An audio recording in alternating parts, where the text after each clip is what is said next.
What's up, Juventini? Welcome back to the AJC, your channel dedicated to Juventus, and it is match day. Match days are back, and we got a big one today with Juventus set to take on Lazio. We're going to have some fun, cover all the news in the build-up to this one because it was... yeah, there was a lot to talk about, a lot to cover. We had the whole Pogba scenario. We've got the designs laid out for the 25-26 kits that should be launched for all of them before the Club World Cup. We've got talk about defenders, talk about attackers in January and what Giuntoli's going to do. But big one today with the big game today. Who is Motta going to trust? We have the squad list. We'll take a look at all of that together. I've got Omer with me. Omer, my friend, how are you doing? I'm fine. Hello. Hello, Al. Hello, everyone in the chat. Nice to be here again. Nice for Juve to be back. I'm pumped for the match. Took a little break off Juve a bit, off social media in general. Just needed to cool down. That Cagliari match really pissed me off. Yeah. But now I'm back and ready. Yeah, that was a bit of a piss off, as you put it, and rightfully so. But hopefully we can turn things around, get it right here today. This one is a big one. We've already got some fans kind of reaching out and saying, you know what, really, really nervous about these next sets of matches, especially the two in the league, because it could turn how the outlook would be for the actual Serie A table and whatnot. And we will discuss that, of course, with where we stand in the table. There are other teams in action today as well. And yeah, we're going to have some fun going through it all. But first, of course, we got to say what's up to everybody in the chat here. LJJ coming in here. Hello, Juventini. We got Adam in here. Ciao, ciao. Opa. What is going on? How's the Deschilio kits doing? And of course, Deschilio there in the profile. Morning, guys. Let's hope Yildiz gets that Golden Boy Award. Yeah, we've got that too. And then Trim's in here too. Have a good show, boys. And ciao, Army. Let's go today. Let's go. Let's go. We're going to have some fun. We're going to start off with one of the bigger topics here this week. And probably makes a whole lot of sense, especially when you're looking at injuries, etc., and what's happening. But Paul Pogba. Paul Pogba was a big one this week, obviously doing that interview and just laying it all out there and saying that he wants to remain at Juventus. He, right now, for the time being, is a Juventus player. He wants to stay. He's willing to knock off some of his pay in order to do so. He said, no, I haven't spoken to Motta, but Motta can see for himself once training resumes and everything. And apparently, the reports suggest that Juventus was annoyed by Paul Pogba's actions. That interview was unauthorized. And for the time being, he is a Juventus employee. Yeah, this whole situation, I laid it out, but it's funny to see all the responses in social media, through the different platforms, TikTok, Instagram, YouTube. This guy, it's either one extreme or the other, where people, I'm done with this guy, see you later, or please give Pogba a chance, like he's going to come back, like I believe in this guy. I'm at the point where I'm actually oddly in the middle, because I can see why the club would still want to terminate and just cut the cord. I could also see the argument for, if the pay cut's significant, just saying, okay, let's just see if he can make it through training with the group from January to March, when he would actually be available without complications. Because until that happens, it's all for Paul Pogba to prove, because his body was not holding up even before we got to the doping things. But for me, you know, I'm kind of indifferent. For me, I don't believe this guy's body can hold up until I see this guy make it through that period of training. Is what it is. But if Juve decides they want to cut ties outright immediately still, I could understand why. And here's yet another moment, even if it's so minor, in doing this interview, where Paul Pogba has gone rogue again, just like he did with the doping. I get it. The punishment was always seeming severe and harsh and whatnot, but he still did something without even like informing his employer whatsoever. And this is just another small sign that there's always nonsense around him. And is he worth that? But your thoughts on this whole Paul Pogba thing, Omer? Well, I thought we've been over this. Like I'm having deja vu's. I thought like we were already done with Pogba and that ship had sailed, and we gave up on it and have our sweet memories from the first tenure, and now it's gone back up again. To be fully honest, I'm a hard no. Just let it go. I don't want him to become another Bonucci, another Allegri, someone whose present will overshadow his past with Juve. I want him to remain that Pogba he was, because like you said, physically, like it's not like Pogba was bad for Juve. He wasn't playing. He wasn't playing enough to say, yeah, we definitely need that guy in his current form, in his age. Juve needs him. Yeah. And it just sounds like another wishful thinking of what might be if Pogba hits top form and stays healthy, but he wasn't healthy even before that. Now he's been out for a season at least, for a Yeah. year and another year and a half till he's back. He'll be what, 33, 34 by then. I just don't see it working out Yeah. in any way. Definitely not in Motta's system and the intensity in which they train. I just end it, man. And And those interviews, they're not going well when a player goes, and doesn't coordinate with the club. His interviews, we had Lukaku with that Belgian TV where he yeah. shit all over Chelsea, and Ronaldo going to Piers Morgan talking about Eric Ten Hag, and it never ends well. To be fair, nothing he said was negative in No. any way, shape, or form, but still, it's the fact that you've gone rogue again. You're in this situation. I think, and I have this entire time, I literally think it's just PR. He knows the writing's on the wall, and all the reports have been steady. Mhm.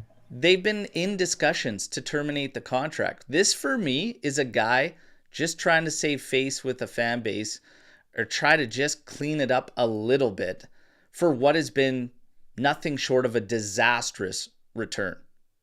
That it's just PR for me. That's all. This thing just reeked. I said it immediately. I was like, I think he's just trying to save face somewhat for what's been just abysmal Mhm. on this, Pog back.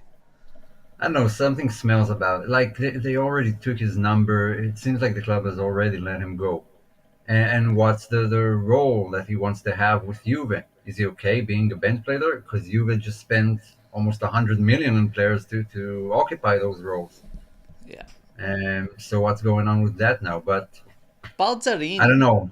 like his whole thing about this, and Mhm. I think there's a lot of emotion just dating back to Pogba's first tenure at Juventus, right? And he's saying, "Oh, Pogba's quality and all this." I do agree. I've always said I'll never question the guy's quality and his ability. But that's only good when it's on the pitch. Even Balzarini in stating, like, "Oh, you bring Paul back, he can unlock games in 20 minutes towards the end." Maybe, hopefully, he could probably break a couple. But to cling to this thing that it's a guarantee, matches like Cagliari, etc., wouldn't go down or whatnot, I'm not so sure. But still, if that's what you're willing to do, you want to bring this guy back and have that quality, but you have to baby him, monitor his minutes, and it's only going to be like 15 to 20 here and there, and still maybe have doubts about his physical ability, what is that worth to you financially?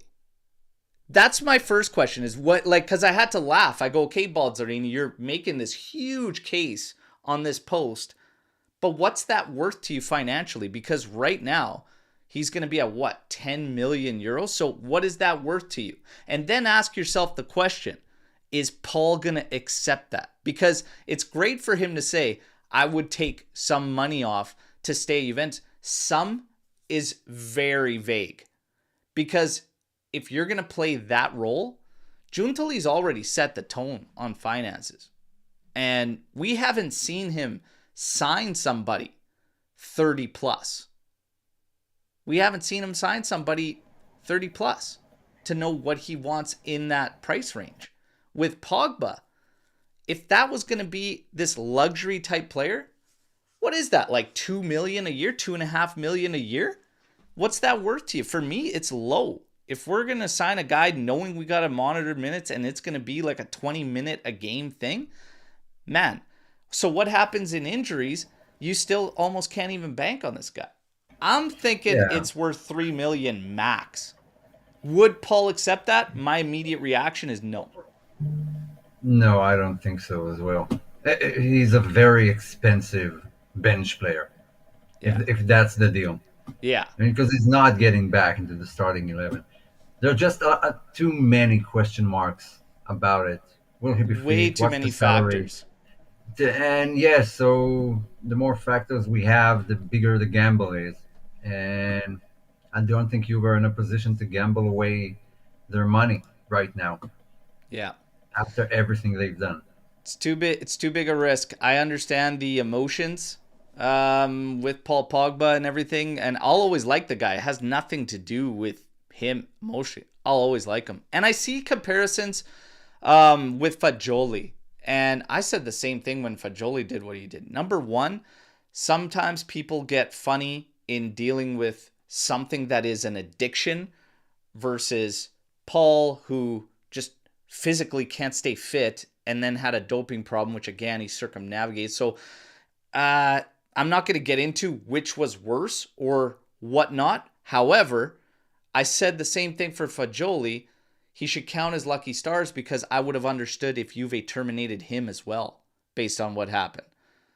It's up to the club to decide. I feel the club has already decided with Paul. So even in Giuntoli's words, he seemed very, very cold when asked about Pogba not that long ago. So it is what it is. Mhm. Now, speaking of the past, we go from Paul Pogba and, everybody's rekindling these emotions, these feelings around Paul Pogba. Well, enter Luciano Moggi yesterday with an interview and coming out with some, first off, praise for Kenan Yildiz and bravo to Kenan Yildiz. Obviously, finalist, Golden Boy Award.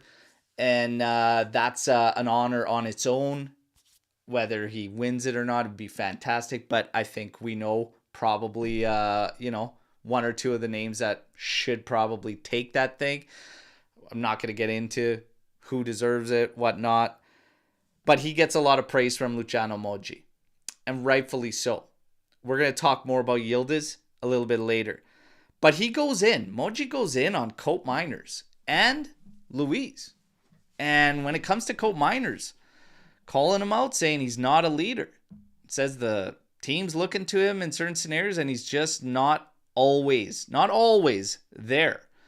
So some harsh criticisms there. When it comes to Luis, just simply said he doesn't get in the lineup until he picks up the intensity, the pace. Will he be in the lineup today? We'll talk about that. But what do you think about Moggi and saying that he did add that what he believes is the missing link is a false nine, like Xerxes. But he did commend Juve for their work in the offseason, saying that it was still fantastic and this team is being built for a cycle. What do you think about Moggi's words, Omer? I disagree with the Koopmeiners statement. But what does it mean always be there? He's not always there. Yeah, well, he can't be everywhere all the time. Del Piero wasn't always there to solve games. Sometimes it doesn't work out. No, I think it's way too early. Like Adam said, we're judging everyone way, way too early. By this time, in what was it, 2010, 11, Krasic was balling. We thought we had like the next Messi at our hands, and a few months later, it was the flop of the season. So yeah, way too early to start judging those guys. We can point out mistakes and stuff. I don't think Coop has had any major mistakes. I think he has been very available on the pitch and trying to make things work and create and draw between the lines and move forward. almost playing as a winger at times, but he was very heavily involved. And Yeah. so no, I disagree with Moggi there. Douglas Luiz, yeah, I mean, he's saying what we're all saying. He needs to pick it up, obviously. Yeah. And maybe today would be a good chance. I agree with you 100%. I haven't seen, and we've talked about this a lot here. I haven't seen anything to give me the feelings of some of the fans where Koopmeiners hasn't been doing anything, or this title that he isn't worth that price tag. I think he's been strong. He's been good. I think the evidence was there in the last match when he had to leave at halftime because the creation just went down the drain. Funny enough, until Luiz came in. And I think the majority of Luiz's minutes have actually been good. The majority of his appearances have been good and showed what he's capable of. This feeling about him, you know, and the intensity and the aggression and whatnot, he's just super calm and poised. It's one of the first things I noticed when you watch this guy play. Like, he's just one of these guys that seems relaxed in how they play. I don't know what they're after with, or what they're exactly talking about when it comes to this intensity and whatnot, but not everybody is kind of like that, you know? And I'm not going to make this comparison in players, but I'm just saying in terms of temperament, was Pirlo ever super intense? Like, what are we talking about when you're talking intensity? Like, do you want him to run down absolutely everyone like McKennie? Like, I mean, that's not really his style. And they're talking about he's too slow on the ball and whatnot. Okay, I could see that. Maybe. But I don't know, man. He doesn't lose it very often at all. He doesn't misplace a lot of passes, like, whatsoever. In the last game, when he was further up the pitch, the creation came. McKennie missed him on a weighted ball, would have sent him through on goal. The big rebound chance for Vlahovic was after a shot from Luiz. Like, him right now is a great opportunity for him in Koopmeiners' absence to actually play higher up the pitch, in my opinion. And I would do it this game. But Yeah. I agree with you. My expectation of Douglas Luiz is, like, start seeing the game a bit better. Like, some of the situation he gets into and gets out of is due to him getting into those situations which could have been resolved. That's the difference with him and Pirlo. Pirlo knew, like, when to keep the ball and dribble a bit more and when to pass it first time and scanning all the time with his eyes. Luiz gets the ball, gets in a mix with a few guys, maybe he gets out with the ball, then he looks for something to do. I want him with those early passes, early touches, and just reading the game a bit better as the facilitator from the back. That's what I've been missing from him. Intensity, it's not intensity, it's Italy. Like, you get a ball, there's always someone on you. The Premier League is a bit different. It's a lot of chasing. You have to think quickly in Italy. Otherwise, the tactics always works to the defense advantage. I just think, like, that, if that is what people are talking about, that's a pretty damn easy fix. That's a pretty damn easy fix. And that comes with more reps. That's why I'm not really worried about it with Luiz. And it also comes with chemistry and the players that he's playing around. But there was a drastic difference in the matches the cameos where he spent further up the pitch. And I think it will take away from some of the shortcomings. He's had 2 bad instances with those PKs. It's fine. That'll pass, okay? And there's a lot of players that have gone through similar situations. We don't have to even look that far from Juventus. But yeah, overall, not high on concern. Whether we start him today, we'll talk about that a little bit later, okay? We do have the squad list so far. There's only 4 midfielders on it, but we're going to keep things rolling. Danilo's got a little situation around him. I expected this. I had a feeling this was going to come. He wants to scrap that automatic renewal clause based on 50% or whatever it is of the appearances. I could see that coming a mile away. For me, because a lot were confused. What does this mean? Is he doing this like he wants to leave? Well, no. What they're saying is that he wants to scrap that release clause and he wants to work on a separate negotiation. Whether Juve has any interest whatsoever in renewing him or not, this is the only chance he has to stay and actually play minutes. Because I told you guys, if you think Giuntoli is going to let this situation turn into an Alexandro situation, it ain't happening. So if Danilo wants to actually, this tells me a positive. This tells me Danilo wants to relieve this from the club in any particular decisions they might be making when it comes to minutes, and he wants to contribute in whatever capacity he can. And to be honest, I respect him for it, but I think it needs to be done, because if we were making decisions based on that, that's a problem too. So it's best for everybody to scrap that, and I hope it happens. What do you think, Omer? Any chance you get a chance like to wipe that clause out, do it. Don't get tangled with it again. We've been, let's say, hurt by this too much in recent years. Yeah, it seems like Danilo is getting closer to the last period of his career. Maybe it's away from Juve. I still like him. I think he has done well for Juve. Even got to lift the trophy as a captain, and the only one in 3 years. I don't know what to make of it. We need to see what he asks for. Maybe he himself doesn't want to get into a situation like that, and just wants to have the option to end it early before it turns sour, like it did with Yeah. other guys. But listen, like, if we're talking about bringing in, I mean, we've lost Bremer.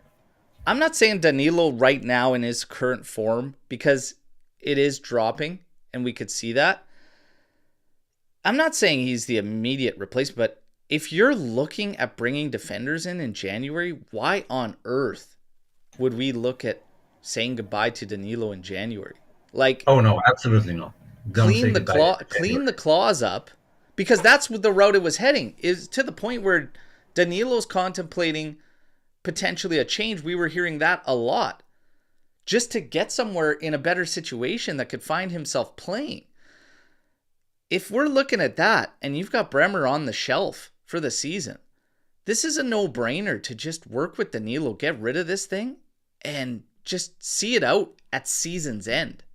But let him finish admirably, at least. I think he's deserved that, at least sticking around the club. Like, not that he was sticking around, okay? That's the wrong set of words. But just being, like, basically the only leader through a really rough patch and dealing with a lot of crap. Like, now it's on the upward trajectory. Just let him see this last season out. That's all I'm saying. And Oh, it I doesn't fully make agree. sense if you're already looking at other defenders. And we'll get into that now. But with Danilo, no brainer to scrap that clause. We say goodbye at season's end. And I'm totally fine with that. And I see that going down. In terms of the defenders in January, well, Skriniar still at the top of this wish list, according to many reports. We had Jonathan Tah come in to the equation and into the mix in a situation there with Leverkusen, and potentially being available January for a move. What do you think about that one? I had to laugh. The best comment I saw on this one, Omer, was somebody said, instead of saying no, they simply said, Jonathan, te, in saying no, and I had to laugh. That was probably the best comment on that YouTube update there. But what do you think about him, Omer? I'm not a huge fan. I always thought he was a bit too slow, too sluggish because of his height. Now I understand he's nearing the end of his contract. That's why he's available in January. I think Bayern went for him in the summer and just couldn't get him. Um, but he was fine. He was okay with Leverkusen last season. Still was a big part. Still was a big part of their championship team.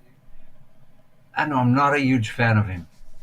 I don't think he'll come to Juve anyway. If Bayern were on you, then Bayern are still in the picture. They've never left, and just they have to wait it out. I think he'll prefer to stay in Germany. Personally, I'm not excited about it. Skriniar is a different story, a bit, Yeah. just because of his familiarity with the league. It's almost an immediate integration into the team, but he also hasn't played in a long time. No, both options are not exciting. Let's say that. Yeah. I'm not super excited on either one of them. I'll be quite honest. Mhm. Yeah, Skriniar, I personally think his best is already behind him. I understand that more familiarity with the league and everything. I don't think there's much there. But in a pinch right now, he probably makes the most sense out of the candidates we've been hearing. Some of these other candidates aren't European, so we have zero chance at doing that because, again, as we're finding out, there is no way to free up that second spot, that second non-European spot. Once it's done, we were thinking that there was potential for certain exchange with Adzic. We will talk about Adzic in a bit, but yeah, it's not happening. So it's pretty much got to be one of these guys. When it comes to Ta, I'm not big on him. I personally don't see him really suiting our game much either. Neither one of those options really does a whole bunch for me. The other we one have was three center backs on loan. We could look yeah, at that. I stand firm. Just call Rugani back. Deal with the forward situation. Really, That's I would call still Facundo. that's still higher priority for me. Still higher priority for me. And the reason I'm not throwing Facundo Gonzalez out there is because I was hearing a lot of the same that we were getting in reports that there was some issues there between agent and Juve and everything, and it didn't necessarily go the best route. So, yeah. But nonetheless, forwards, higher priority. We got a lot of names going on in the attack. Calimundo, apparently Motta's pick, and a lot of scouting happening from Juventus. So they're looking that route. You start hearing names from Everton. Dominic Calvert-Lewin. You've got Beto, ex-Udinese striker. You've got the Maldini links, and bringing him in as an attacking option. Number one, first off, Omer, those names. Does any of them really intrigue you to the point where you're like, yeah, let's do it? I think all of them are. All of Are, them intrigue you. Okay. yeah, pretty early. Like we can make something out of him. If Calimundo is what Motta wants, he has a reason and a plan for him. Yeah, why not? Maldini Calam- is an interesting one. Galamendo would be he would match to a T in just the sense of versatility because he could play anywhere across from left to right at the top. Yeah, and yeah, the names are interesting. I would try all of them again. Jonathan David is still the top pick. If you can pull it off in January, that would be great. But if not, there aren't any top level options out there anyway. And so yeah, why not? This is the game right now. So Finding the speaking of next big Jonathan star. David, that would be a free, and now we start to get the reports based on the like this guy is rocking this year. This guy's Mhm. rocking this season. When Yeah, it comes to production, there he's just come out of the gates firing. Also for Canada as well as obviously Lille even getting rid of him in January. I know they're staring at the barrel of getting nothing for this guy, which is a problem, but this guy right now is massive to their season. So it was always going to be a tough situation that they were in. But now we're hearing that the price, it's going to be high salary and it's going to be high agent commissions on this move. Premier League clubs are posturing up, and then you have Inter as well as Juventus looking at him, and it's going to be a fight for the guy apparently for that signature. Might go away. We don't know. We don't know what Giuntoli's going to do because he's still so new to us. What's he going to do in this manner if the salary does get high? Does he break this kind of pattern, this mold that he's set up so far?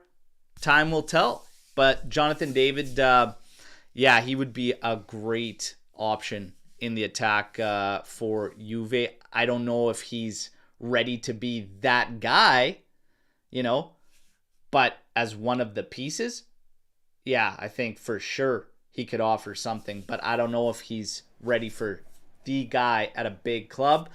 Hey, there's Well, only what we one way to can find out, and that's proving it. Some are still on the fence there, but man, let's he's hope he he's has that. he's I firing. only want Juve. Let's. I'm. No, I have some hope. He's one of the guys of I want Juve and no one else, and they and Giuntoli will find a way to make it work. Yeah, So let's that would see. be my topic right now. Yeah. As far as those other options, Beto's only got, I think, less than 50 minutes so far for Everton. So it's not going well for him there. But we remember him being a handful for Udinese. And then Dominic Calvert-Lewin, yeah, he doesn't excite many. But I mean, again, if we're looking at a backup, it's a different story. And what are the terms? The devil's always in the details, everybody. Devil's always in the details. But a lot of rumors swirling up, and they're all consistent. January, Giuntoli could be making some moves. So let's wait and see. Daniel Maldini, though, I will say this. When your father is a Juventino and grows up a Juventus fan, yeah, it's always nice to get the son in the mix there. Daniel Maldini, I just say pump the brakes right now, but if the move is right, if the finances are right, I'm okay, but I'm just not getting overly hyped up on his situation at Monza. It could very much be a Colpani scenario, but again, the Serie A, his history, the name Maldini already, it brings up a lot of emotions, and it would be fantastic to have a Maldini at Juventus. It is what it is, but I want to see more and more consistently from him before I really say, what are the details? Again, the devil's in the details. What are the details on this move? I'm not immediately like, yes, Daniel Maldini, because he's a son of Paolo. It's what are the details? But he Well, could to be very fair, well be a great addition. And again, another versatile player, right? yeah, to be fair, like we have a few months till January. Like I believe more names will pop up as we go. All those names have popped up in the last, I don't know, a week or two.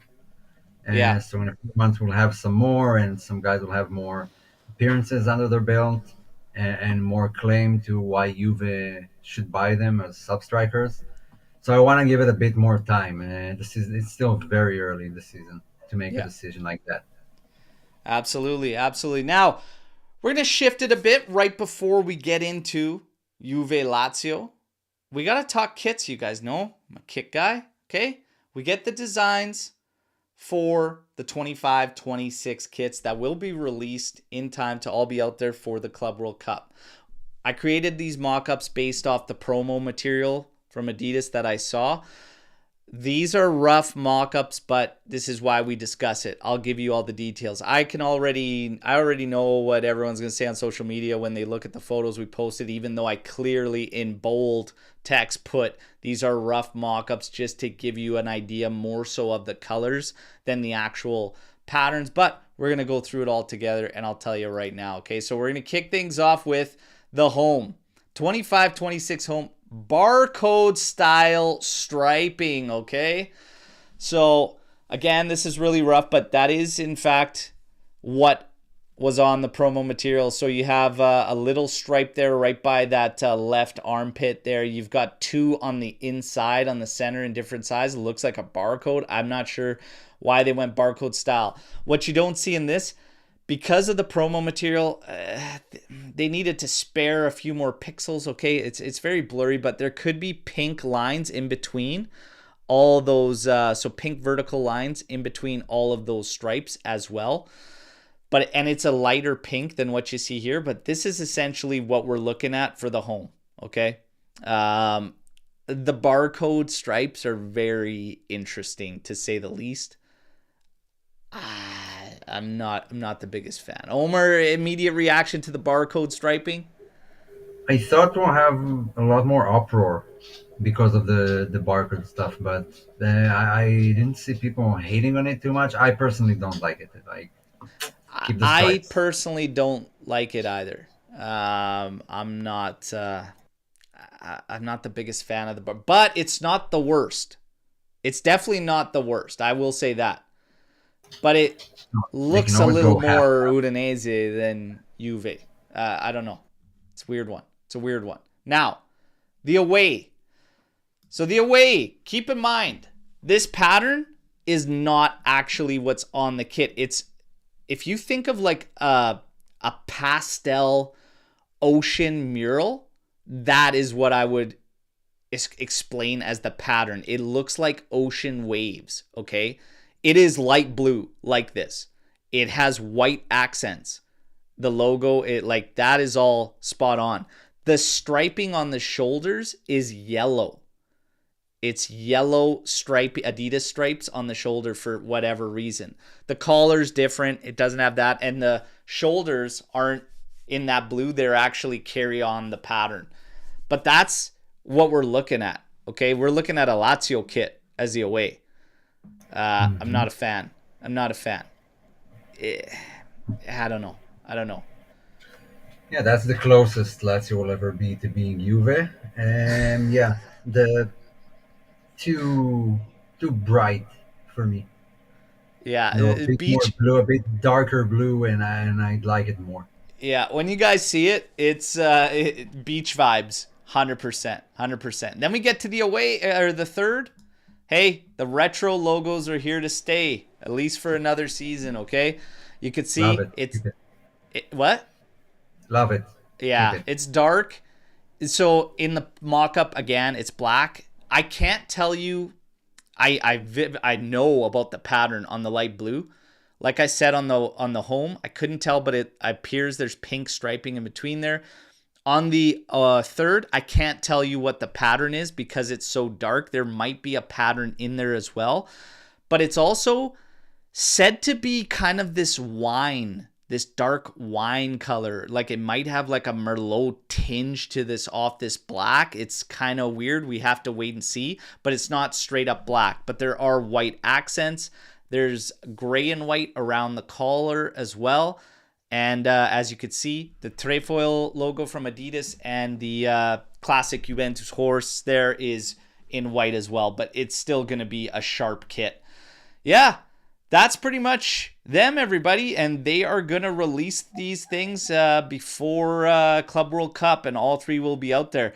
I had to laugh at some of the comments there saying we didn't even get this year's third kit for availability. And now we're already getting leaks of next year's kits, but that's essentially them.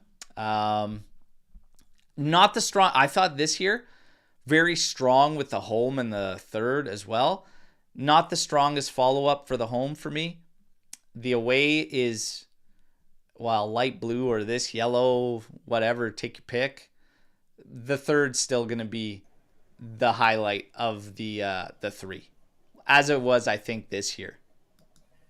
Yeah, if I had to grade it, it would be like the home and away would be like a 3, 4, and the third would be an 8, 8.5.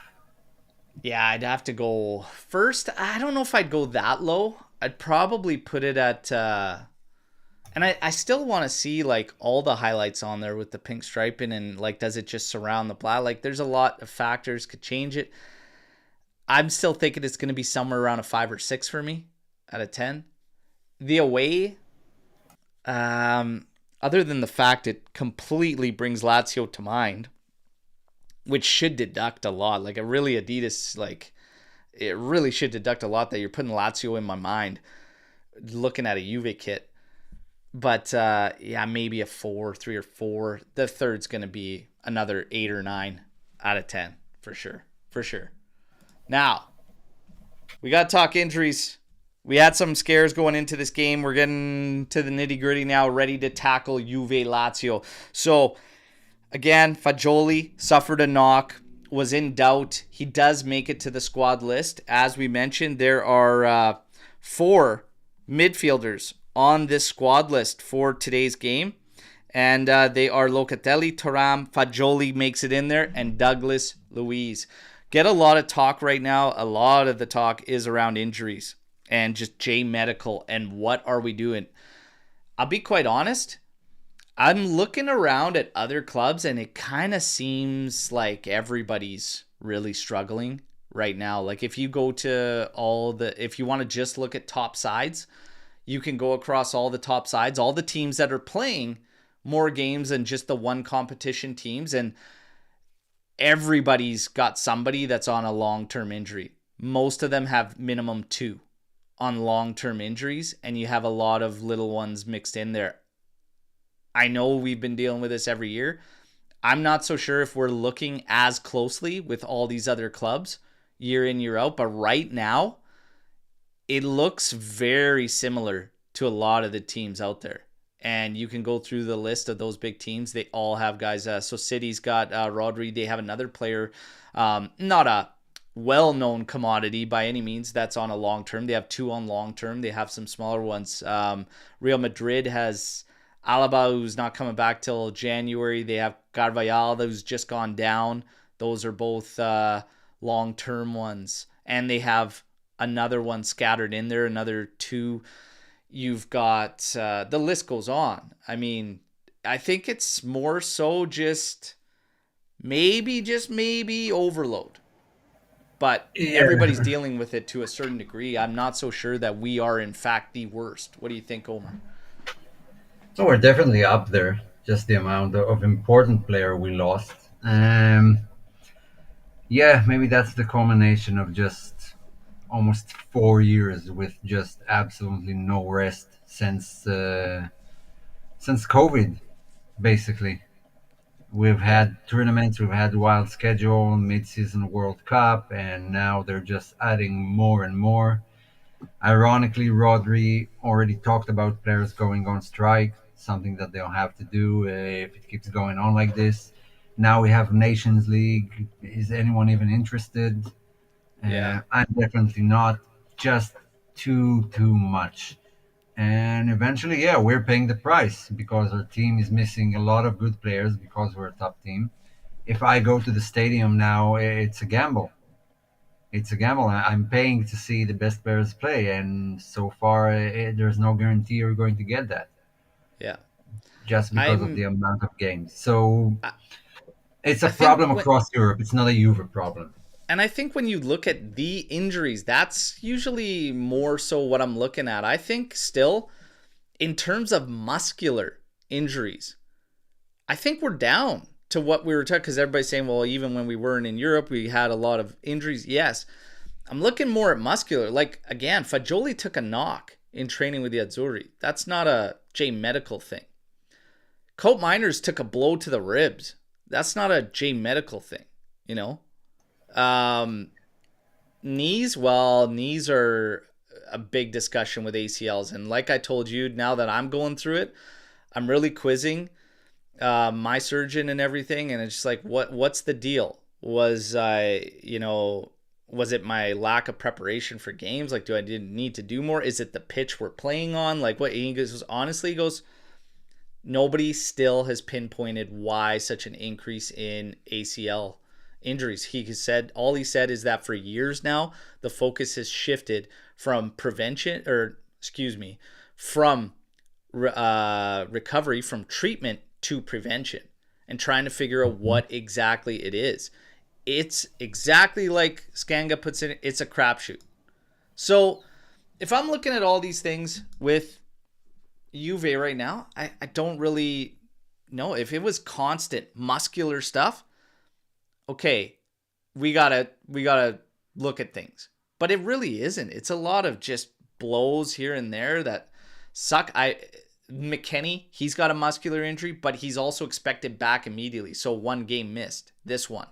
And then he's expected to be back into the mix. So I'd say let's look more so at that than what we've been getting, because it's a lot of knocks, right? Well, the bigger problem is that it happened exactly when we have a few important games that are important for the rest of the season. Lazio today is not an easy one. They're in Stuttgart, Inter, Parma were firing on all cylinders. Like I wanted everyone healthy, or at least the important players for Yeah. those games. Afterwards, yeah, we can maybe no. The schedule gets tougher until December, and there's another Nations League round in November as well. So it doesn't look bright. I didn't want to go into the Inter match with no Nico and no Koopmeiners, and let's see who else. I hope they get better fast enough to be back in those matches. But losing Bremen was already a huge deal, Yeah, a yeah. huge deal. And the And more they this play, the harder they have to train. So I don't see it going away. and we are going to get to Juve Lazio right now, and we will talk about these two games back to back, Lazio and then Inter. Obviously, Stuttgart in the middle in Champions League, but it's a big 3 game set for Juve in this season. But let's talk Lazio. So 4-2-3-1 from Lazio. So there's faith that this game could actually be not clamped down, but they do play more towards a counter-attacking style. So it's going to be interesting. They come into this game in good form, riding a 4-match winning streak across Serie A and Europa League. Marco Baroni's men have been one of the most resilient sides in Italy so far, amassing 7 points from losing positions. Okay. 2-1 victory over Empoli last time out. Pedro was the one that struck late to secure all 3 points. And they're going to have some confidence and they're going to come in and try to create some problems. Okay. As far as the injuries, we were just talking about injuries.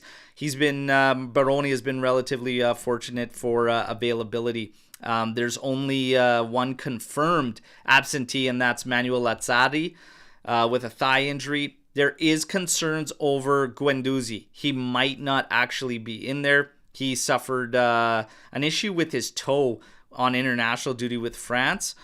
If he doesn't go, then it would be Vecino who actually enters in to partner Rovella in the midfield. Nuno Tavares at left back has been, he's on loan from Arsenal, has been ridiculous, okay? 5 assists in as many matches, second only to Bukayo Saka across Europe's top 5 leagues. He's been a little bit of a spark plug for Lazio and one to watch in this game. Again, they're going to go in a 4-2-3-1. What we expect to see from them, Provedel, Marusic, Gia, Romagnoli, Tavares, Guendouzi, Rovella, Isaacson, Dia, who's also been good, Zaccagni, and then Castellanos up top. That's what we can expect to see from Lazio. And for Juve, hey, we know the drill. Everybody seems to have the same story. We feel confident with Juve in general, but it's still just that missing piece where the attack finally hits this potential we all know it to have. Will this game be open? Will this game be closed off? This is the good news this is the positive outlook from me. Yes, these matches are big, but I expect Lazio and Inter to be fairly open games where we shouldn't struggle in creation and will have opportunities to bury. For us, Wes, Koopmeiners, Nico, Bremer, Milik all out, and of course Conceição serving suspension. For our lineup, projected, Di Gregorio, Savona, Gatti, Kalulu, Cabal, Locatelli, Thuram, and then you'll have Cambiaso, Douglas Luiz, Yildiz, and Vlahovic. This one is according to Di Marzio. So this one has Luiz in the 10 role, Cambiaso as your right winger, Yildiz as your left winger, Vlahovic up top, Locatelli, Thuram holding things down as your stabilizing mids. Omer, that projected lineup versus, again, we've seen many other projected lineups. We saw Yildiz in the 10 spot, Imbangula one side, Weah on the other, with Locatelli, Thuram in the midfield, Cambiaso at his fullback role. What do you like best out of the different projections that we've seen, and how do you feel going into this game? I like that lineup. I really think Cabal should get in there. I thought he was actually good when he played. I don't know what's the reason for him being sort of benched for a few matches. And yeah, I like the options of Weah and Mbangula on the wings, so playing Cambiaso a bit higher. Also against a very active left side of Lazio, Yeah. with Tavares and Zaccagni, who have been great. Dia has been great. Lazio are a fun watch. this season. Like, I don't think they've had less than 3 goals in any of their matches. Yeah. Everything is just a chance creation fest on both sides. Juve should really use that. I wish we would have had Bremer for that, but still, Kalulu and Gatti should do the job. Yeah, I like Luis in the 10 role a bit more. I Yeah. think he's either like a deep line playmaker or a number 10, the box to box kind of guy. I don't think it works for him that well. So maybe he'll shine today. I was actually expecting to see Ildiz in the center and Mbangula starts. We heard some said that Mbangula might play from minute one. Some said Adzic, who I'd still consider a winger. Like if I had to replace Luis with someone during the match, it will probably be Adzic for that role. And beyond that, I think the lineup kind of picks itself. Yeah, there's always a Because surprise there from Motta, and it's interesting to yeah, think about because you're like, man, what could the surprise be Adzic? Could the mhm. surprise be Yildiz at the 10? That wouldn't really be a surprise. So let's see what he does. I'm fine with both sets of lineups, to be honest. I'm Mhm. fine with seeing Yildiz at the 10 role. I'm fine with seeing Luis at the 10 role. I think you kind of have to fight fire with fire. You can't just go away from it. If you're going to put him back in a match, it would kind of be this moment, a kind of test your metal moment. Get in there. Koopmeiners is out. You showed good signs. Don't worry about the mistakes. Get out there, clean it up. This is your chance. Prove it from the get-go, not a cameo. And I think it would speak volumes for Motta and even Luis. I'd have no fear in doing it. So we wait and see. But we could be in for some surprises. We're going to talk about some key numbers around this matchup. We're going to give our predictions. Then we're going to get into Storm the Barn, everybody, okay? And talk more about this actual game. So Lazio have won 2 of their last 3 league matches against Juventus, not consecutively. There was 1 win from us in between. That equals the number of victories they had in their previous 36 meetings against Juventus. Okay? After their 1-0 win in their most recent encounter with Juventus on the 30th of March, they could now see 2 consecutive victories against Juve for the first time since what year? Any guesses? 2000. So damn close, man. Ni- 2001. Damn. 2001. Yeah. Bang on there. Juve unbeaten in 19 of their last 20 home games against Lazio. 15 wins, 4 draws, obviously. The 1 loss. Lazio's only away win in this period came on the 14th of October 2017 when there was a brace from Ciro Immobile. Juve drawn 14 of their 27 league games in 2024. Wow. 14 draws out of those 27. That's a staggering number. More than any other side in Europe's top 5 leagues. Wow. They've only twice recorded more draws in a single calendar year in their Serie A history. 15 in 1978 and 17 in 1956. Got to stop drawing. Got to start getting the job done. Too many damn draws. Yeah, Juve. I always feel that with Lazio. They're really a banana peel team and kind of are, dark horse. You never know what you're gonna get from them.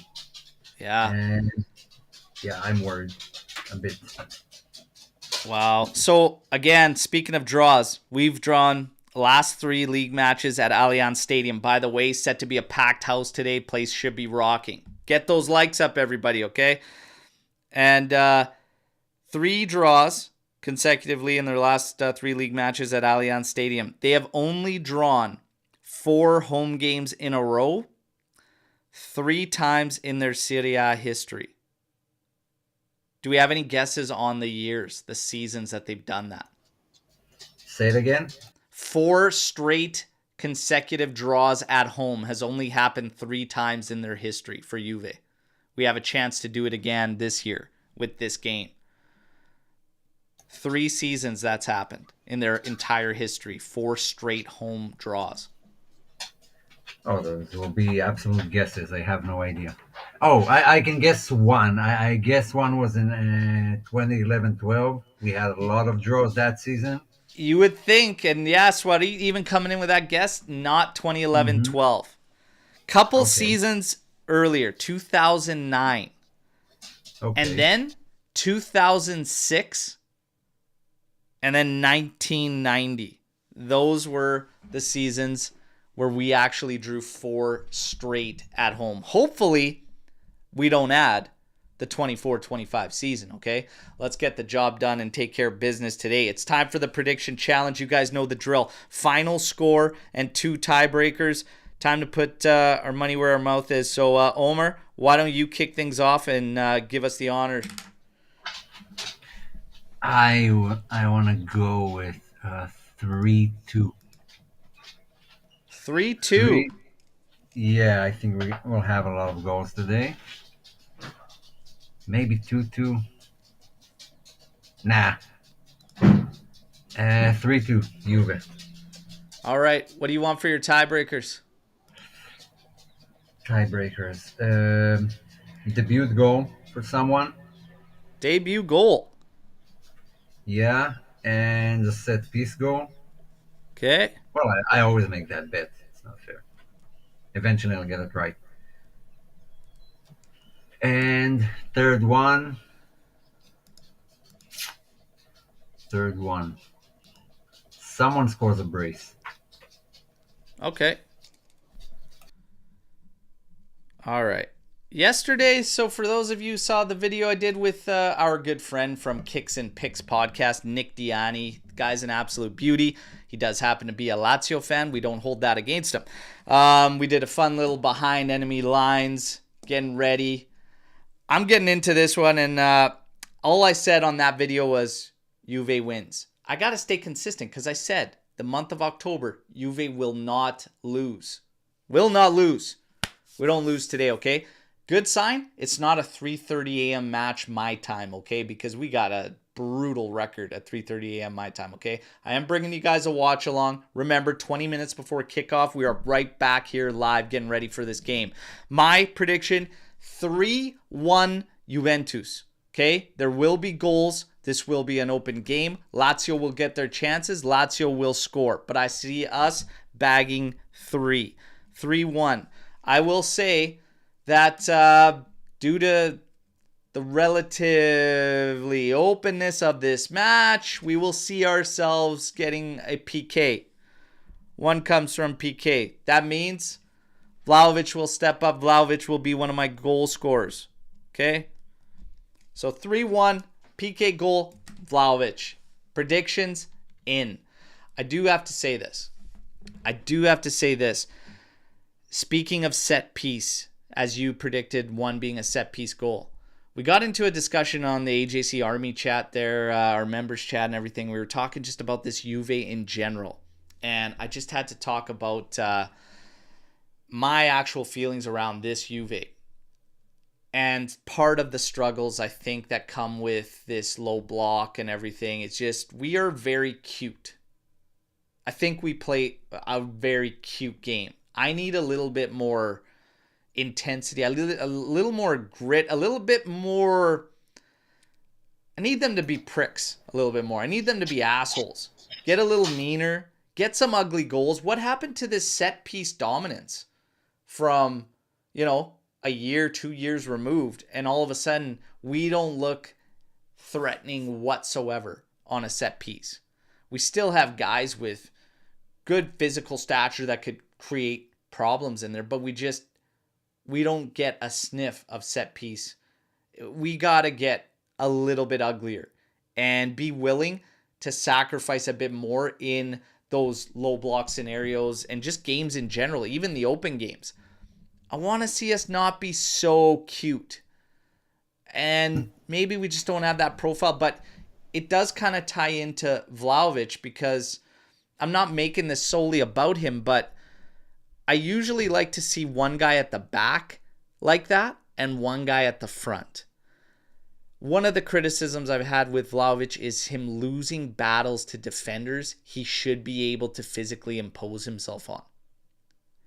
with the way he's built, with the size, everything, he's got everything on his size to be a handful for people, but he doesn't do it. And it bothers me. And taking it away from him, not making it individually, I need to see a little bit more from this team in that regard. I need to see us get mean, have a little bit of swagger when it counts. Do you have the same feelings, like we're a little too cute?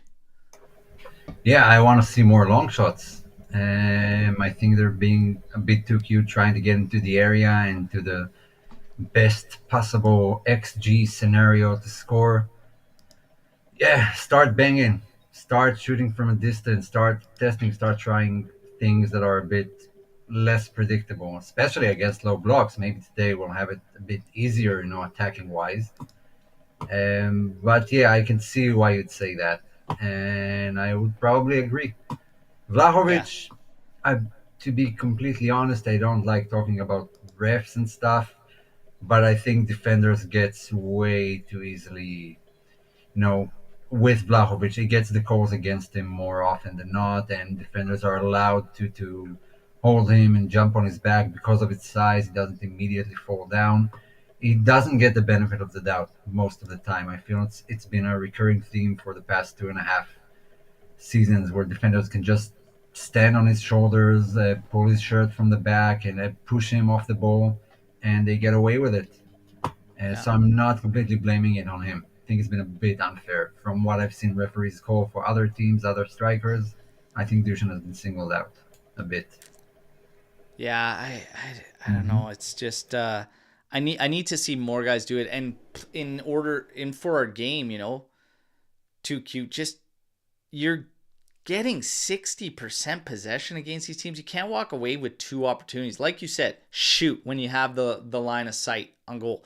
Take rips from outside the box. Follow them in for rebounds. Get ugly. Fight. Get an ugly goal. They don't have to all be worldies. And that's what it feels like we're playing for sometimes. Screw the worldies. Just get the job done. Get ugly. If they're going to clamp down, send everyone in the box, put them under. But just take control, impose yourself. And sometimes you got to get ugly. You got to get nasty. You got to get mean. But you can't let guys like Yari Mina just rattle you to the point where you go invisible. So it's not just like an individual thing. It's a team thing. Like they have to impose themselves. They have to have the mentality that they're going to go in and they're going to win this game. They have to think like that going into every game. We are going to win this game. We are going to dominate you, and we are going to beat you. That's what it's got to come down to. And right now, it's a little pretty. It's a little pretty out there. It might be. Maybe that's the price of the youngsters. They still don't have it in them. It's mainly the elder guys. And those guys that have been around. That's why I'm kind of leaning towards certain individuals, because I expect them to do that. I'm not saying Dushan, we got to get rid of him. He doesn't have this. I'm saying groom that in this guy, because he should have the physical attributes we can see that should make him a force. But you got to groom that. You got to have that. You got to, nurture it. Like absolutely. Be an animal. Get nasty. Don't let this guy get in your head. That's part of the game. Fight through it and take it to him. I don't want to wait for a 19-year-old Yildiz to walk off the bench and be the first one to shove Mina to the ground and get the ball in the 80th minute. Why didn't somebody take exception through that game and do something? Just give him a little late challenge. Give him a little late knock and say, you know what? We're here for this. Not back down completely and play a scared game. Little things like that I notice about the mentality of this team. I feel we're too cute. Just me. Today shouldn't be a problem. Should be an open game. We're going to get opportunities. Dushan will get opportunities. But players to watch for Lazio, Tavares and Dia. I think Nick Diani, those were the exact same two guys I was saying. Got to look out for those two guys. Dia can start from deeper too, and he's been finding success at doing that. He could still play against that last line of defense as well. And Castellanos, does a very good job of mixing it up between the two of them. There's a lot of movement up top. Tavares, he's just been red hot. Playing Savona there is actually very, very smart and makes a lot of sense because he can be that guy that kind of just controls, and that's his job, that's his duty.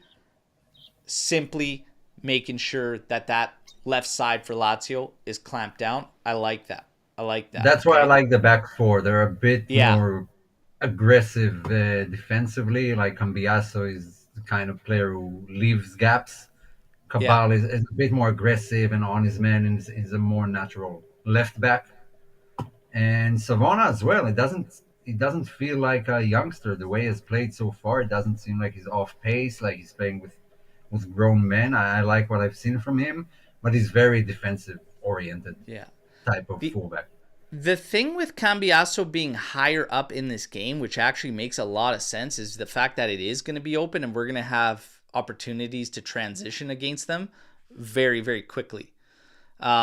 If Luis does in fact start in this game, that concern that people had earlier in the chat and everything is definitely going to come to fruition. He's going to get a chance to really prove it because it's going to be we're going to need quick transitions against them and get those opportunities to counter them as well.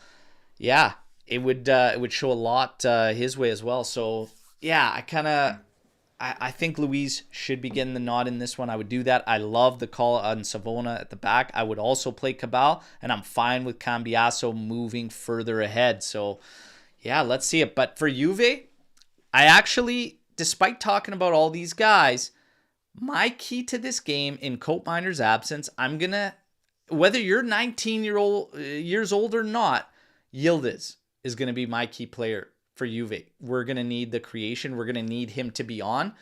And I know that there's some shouts from him being at a left wing position. He can kind of disappear, not have the impact we need. All the excuses got to go out the window, man. We're going to need you to be big in the creation in this one. I actually expect a very good showing from Kenan Yildiz in this game. I think, you're on the back end of the announcement of being one of the finalists for Golden Boy Award. Koopmeiners is out. We're going to be leaning on you. He could slot in a little bit more centrally, still while playing off that left side. Whether it's Cabal, whether it's Cambiaso, you will be offered the support. But Kenan Yildiz has to have a game for us today, in my opinion. Who's your player to watch for Juve? Well, Douglas Luiz might be the obvious answer, just because we're all expecting the performances to just start basically. But I agree on all this. Yeah, he's the number 10. I think having Cabal there would actually benefit him a bit more.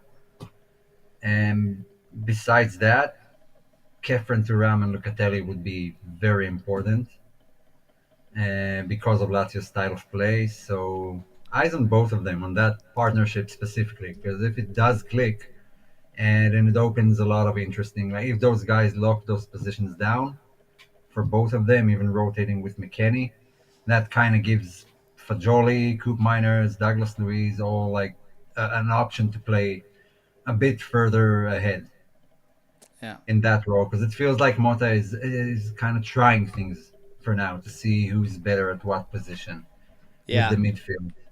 Yeah. So And that's what I'm looking for. absolutely. Absolutely. And I mean, ultimately, yeah, he is going to be trying things. It's still so new. I think we're Yeah, it has to. like, it's interesting while I've been doing these behind enemy lines. I hope you guys like those, by the way. Like, I'm trying to find fans of every team we're playing to get their insight from the outside looking in to the matchups. I've been enjoying it, hearing what they think about Juventus in general. And one of the things Nick Diani just said for this game one is he said you have to think Juve is ahead of schedule right now when it comes to Motta and this team so far. He says they're playing well. The defense is solid. And it's really down to a couple final details, and we're cooking. So it's interesting because that's kind of the similar feelings that we have. They're all seeing it. They're all feeling the same way. It's gonna be cool. It's gonna be cool. I think we're in good hands. I think we're definitely moving in the right direction. Is it perfect? No. Would I expect perfection right now? No. Would I expect perfection at any point? I won't accept perfection because it means we're not working on things. and we should always be working on things. So I like where we're headed. I like where we're headed. So good feedback here from you guys. I like that you're enjoying those behind enemy lines.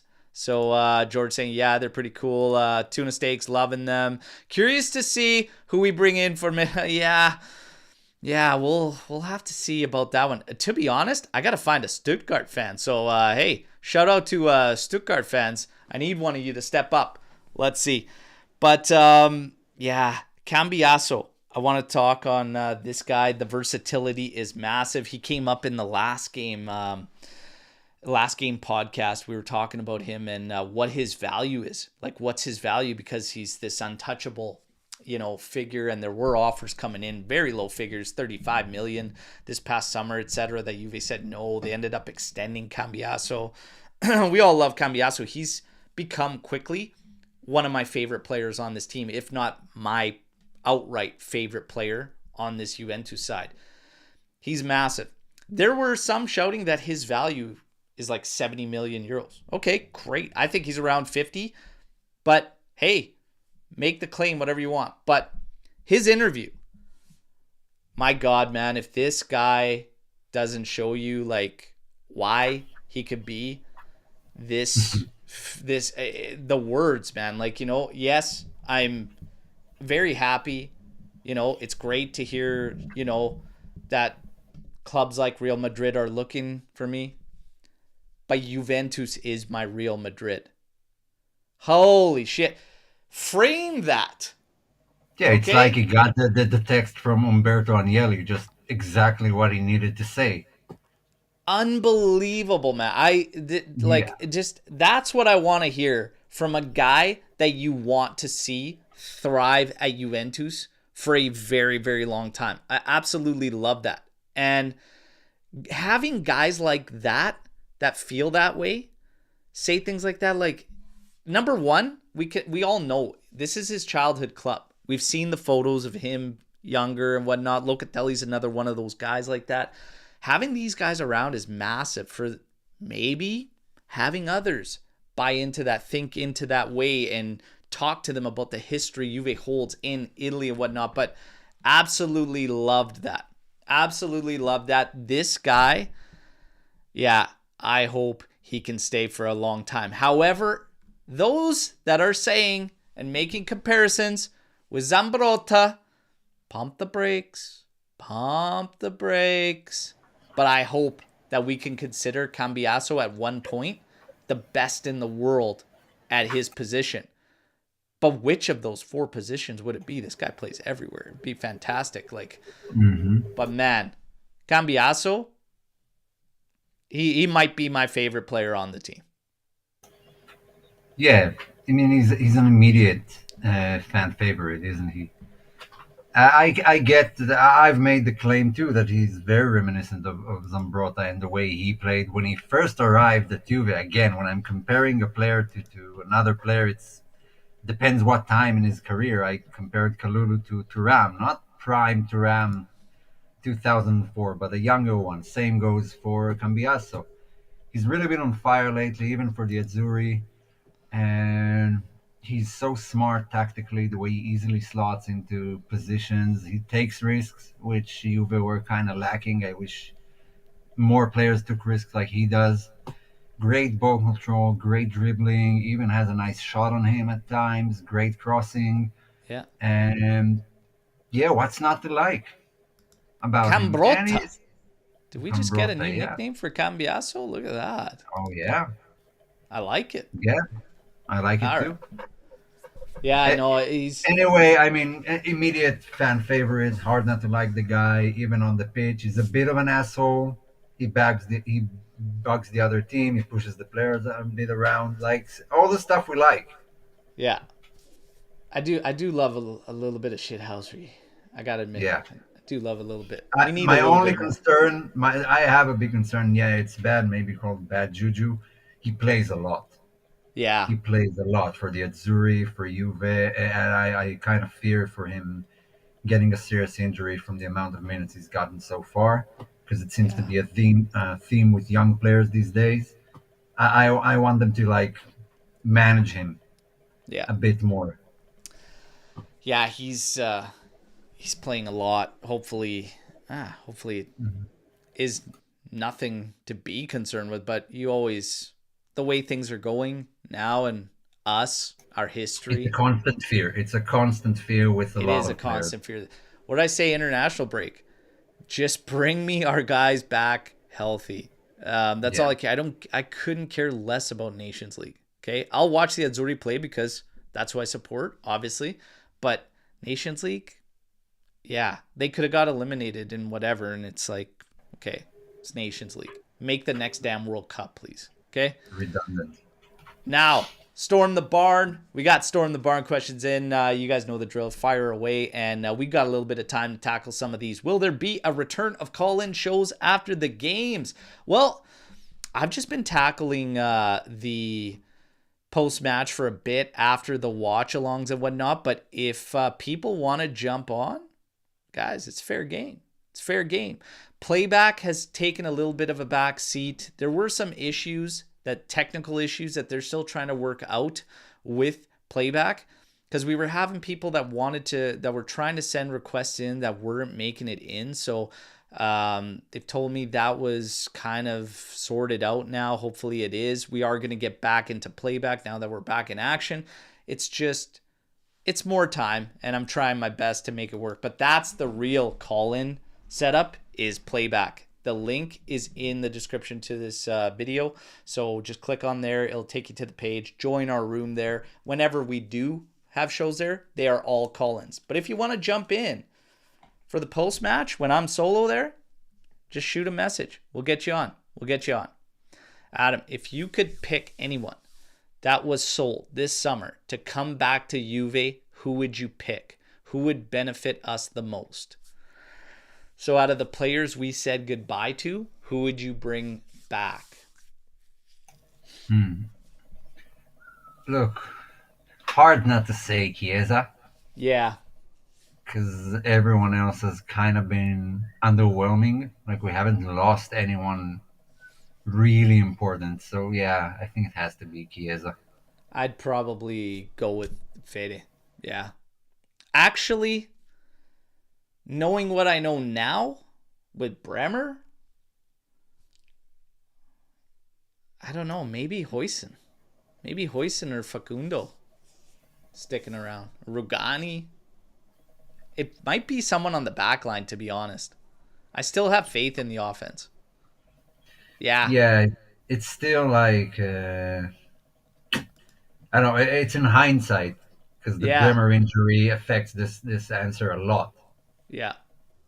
Well, hindsight's a funny thing because, like, even when you talk about Louise, the main thing coming up here is I still see the comments and everyone's coming in a lot. Not everyone, but a lot are coming in stating that, oh, Louise, like, we should have put that money in Xerxes. We would have been way better off. And that came off of what Moggi was saying. But again, hindsight, is hindsight still even in your favor for that argument? Because we sold two players. We made two sales that kind of funded more moves in the mercado in that deal. So now, because of Luis getting a rocky start and us wanting this false nine, that was like kind of this miss. And I'm like, I'm not really buying it. The other thing, the big thing nobody was really talking about that was making those claims, we didn't know what Atalanta was going to do with Koopmeiners. That went right down to the wire. They could have easily just said, nah, forget it, and still kept him against his will. Like, that went down to the wire. You had a chance early on to get a player like Luis. Yeah, and still sell two players that fund other moves in your mercado. I don't fault them. I still don't fault them. Hindsight's kind of fickle. But yeah, with the Bremer injury, I'd probably say a defender. You know. Hmm. Sula might be an interesting answer. Oh man, he's done very, very little with Yeah. Roma. But Well, Roma's been kind of a shit show since the beginning. there's talks that De Rossi's going back. Yeah, I've heard now that he's still under contract apparently, and Juric is. I don't know. It's a clown show. I don't think they know what they're doing right now. Those owners. That who was it? What's her name? The girl who managed it all. She had to resign because she was harassed at her home. She had like protests outside her home because of the way she handled the Rossi, and then she resigned. I don't know. It's a clown show. I don't know what's going on there. Roma, Yeah, it's wild Godspeed. stuff. Wild stuff. I heard rumors of why De Rossi was actually released, and that it was physical altercation with one of the Yeah, guys, one of the I players. heard a fight with Pellegrini, and I heard he punched him. I think that's a bit excessive, but Yeah, I heard it was it a would still be physical interesting. altercation with one of the players. I don't can't remember if I heard that it was Pellegrini, but yeah, I heard there was something that went down, and then De Rossi just happily walked away. He's like, yeah, whatever. But he's talks of him potentially returning, and then you've got Balotelli to Genoa, seemingly closed. Like it's Serie A, man, Serie A, But baby. but but that's okay. Well, what Genoa are going through right now is kind of sad, to be honest. If you read into it, they're having huge issues right now with the management. They basically have no money. I think they are going to be declared bankrupt. There's huge issue there. I can gather more information if you want. And then Yeah, they like kind of lost Malinovsky to that horrible injury. They had to yeah, sell Goodmanson and Retegui late in the market, and they haven't filled those spots. They're having a horrible time. yeah. It's a rough spot. It's a rough spot. But Balotelli back for the vibes. Okay. At Juve, I, some were saying at Juve, let's take him. Bagnite, I'm Absolutely sorry. not. I'm sorry. Absolutely not. I can't get behind that. Can't get behind it. You know. Well, But the that tells you how vibes, bad their the Serie A situation is. vibes. Bring Mhm. Balotelli back to Genoa. Like put him in Genoa for the vibes. Bring him back to Serie A. Is Well, there that anyone kind of you tells you how feel? bad it is.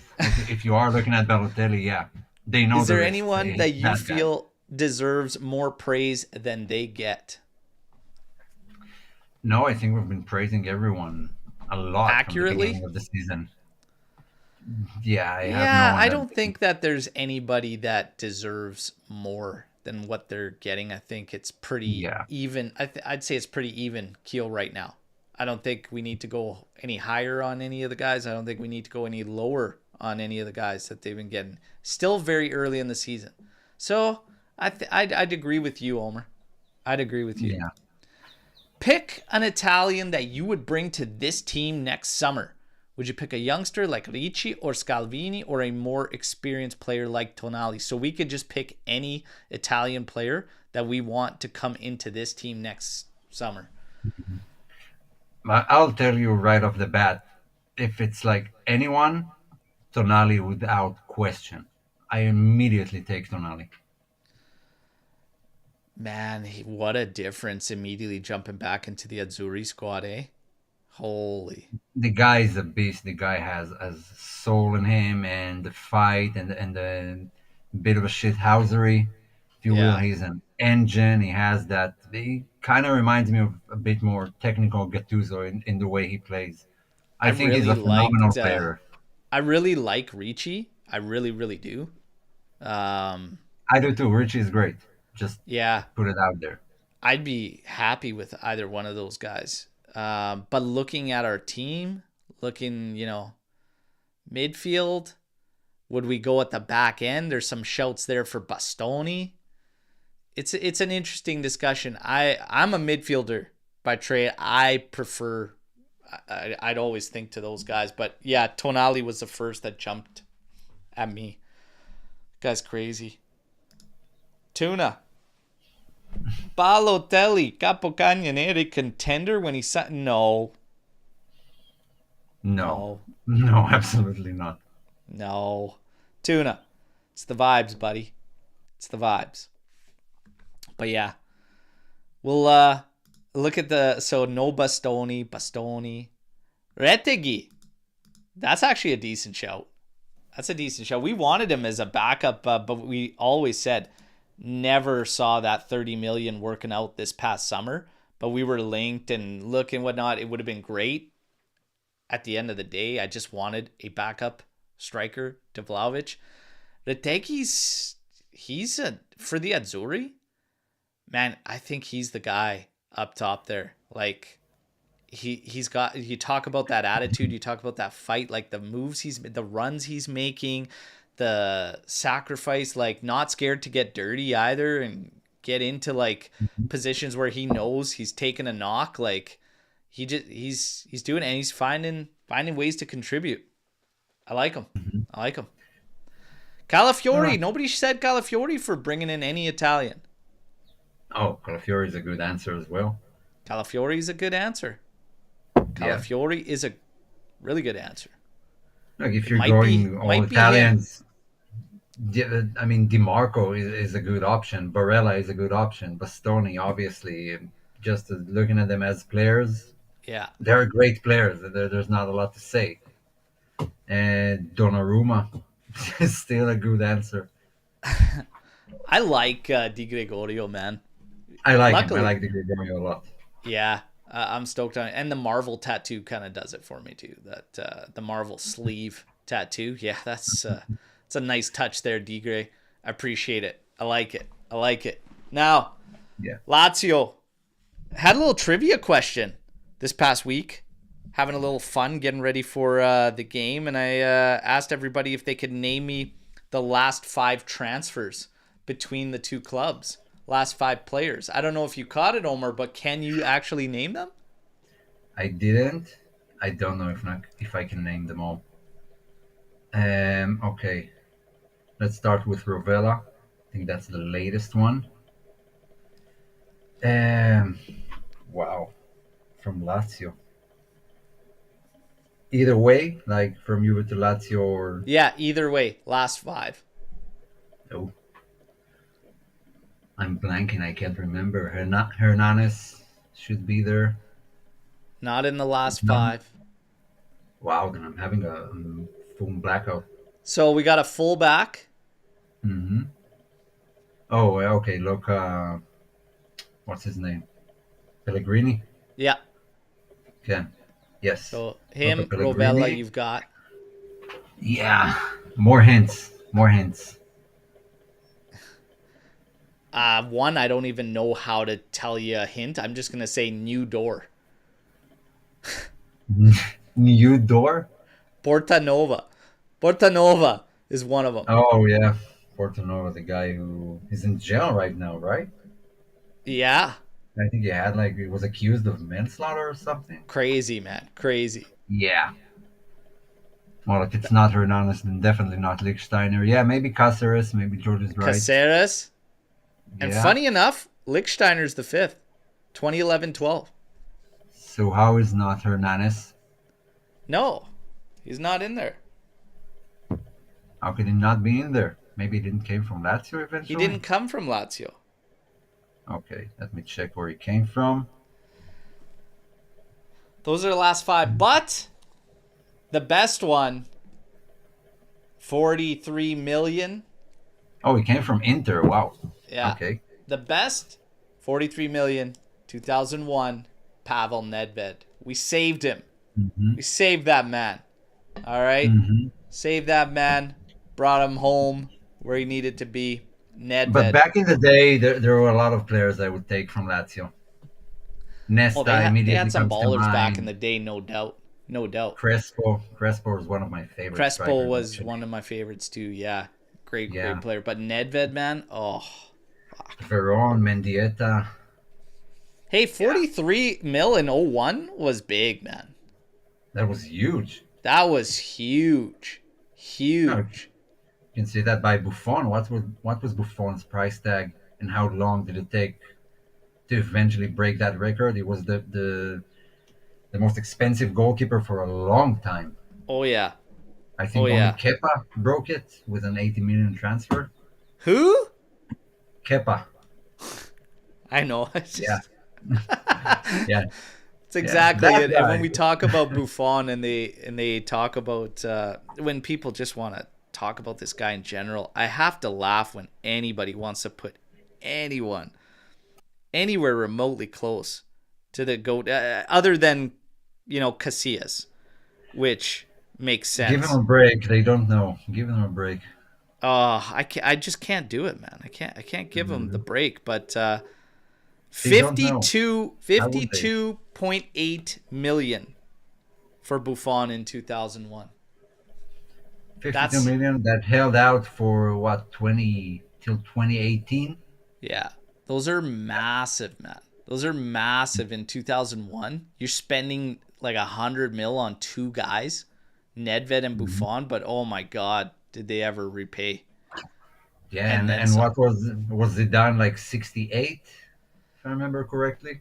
What we Which was sold also, him for? yeah. I want to say it was closer to 80, wasn't it? But I'll pull it up right now. We'll take a look. I think, yeah, that was that record held for a long time too. I think only Ronaldo broke it. Because that's what obviously funded everything there. And it was, it was closer to 80. It was 77.5, which is Wow. insane for that. Euros? Yeah. That's Yeah, insane. that's That's a insane lot. for back there in that day, man. Massive, massive deal. 77.5 million sold Zidane. And then, man, that was the summer with Thuram, Nedved, Buffon. And does anyone remember the fourth guy that's in that picture? Zanoni. Zanoni. Yeah. Zanoni. The famous picture, yeah. He's like when you think of the three tenors, it's always that guy, that other guy. Yeah. And that's what Zanoni became Yeah. with that Nedved, picture. Buffon, Thuram, that guy. Yeah, that's always there. When I I'm look at that guy. photo. He's probably running into people this day who are, Yeah. I'm that guy. I'm that guy in that photo. I'm that Yeah. guy. Oh, Can you man. Good imagine times. they Good times. introduced them in the stadium and they were like saying the first name, the announcer, and then no one answered from the crowd because they had no idea what the guy was. Oh, man. Great ceremony. Good stuff. Good stuff, everybody.